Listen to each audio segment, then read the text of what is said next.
As mônadas que se agrupam para formar moléculas, tecidos, órgãos e seres são as psíquicas ou as mônadas, átomos, agrupados pela lei da atração?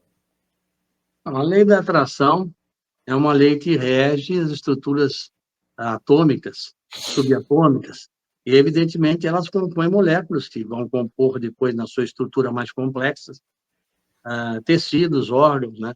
E vai dando ideia, na verdade, à formação da criatura.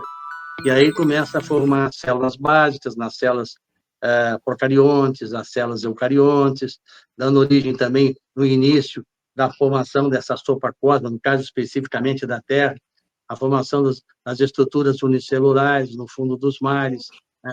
As amebas, enfim, tudo isso vai criando uma complexidade em que se une naturalmente através das estruturas atômicas que se consolidam, que formam moléculas, que formam tecidos, e assim subsequentemente. É um processo evolutivo muito complexo que levou bilhões de anos, porque isso não foi feito em milhões. Para que nós pudéssemos chegar a milhões, há bilhões de anos. A Terra tem mais ou menos 4,5 bilhões de anos. Desde, naturalmente, o início da formação da Terra, as estruturas foram se formando, desde os minérios, para mais tarde avançar nos vegetais, sucessivamente na fase animal, hominal, tudo é uma estrutura que vai se tornando mais complexa, à medida em que, além da estrutura física, se coloca a capacidade, primeiro, de se agregar, que é a fase do minério, que é a fase mineral, de já começar aí o início de uma sensibilidade, que é o sonho. Aí começa a desenvolver, mais do que a sensibilidade, o instinto. Desculpe.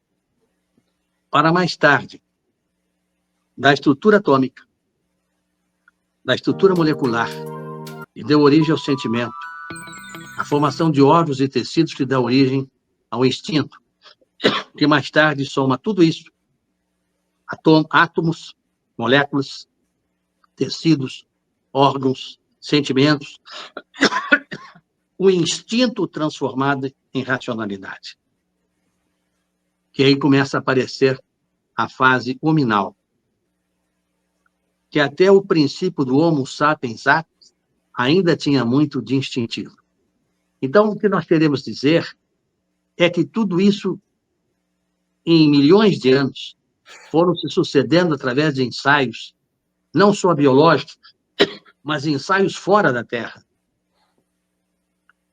em que ocorreram em naves extraterrestres, que também puderam contribuir para que, afinal de contas, a Terra alcançasse o seu objetivo. Qual é o objetivo? Sair do mundo primitivo, atravessar o provacional, se regenerar para alcançar, mais tarde, os mundos ditosos. Isso se processa como? Através da evolução. E da evolução de quem? De onde o espírito precisa prosseguir. E aonde ele precisa prosseguir? No corpo biológico, que é, na verdade, o corpo físico. Hoje se conhece muito. Hoje se conhece, além do corpo físico, as dimensões do perispírito. Hoje se conhece onde está o espírito. Hoje se conhece o que é preciso fazer para aproveitar-se uma reencarnação.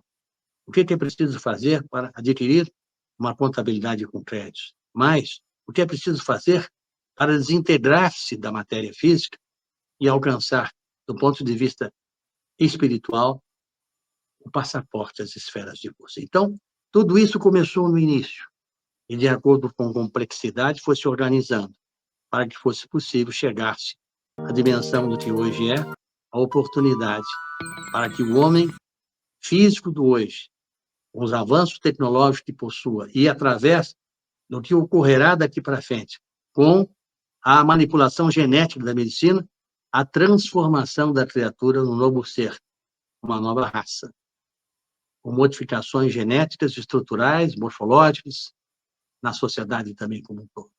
Esse é o nosso destino.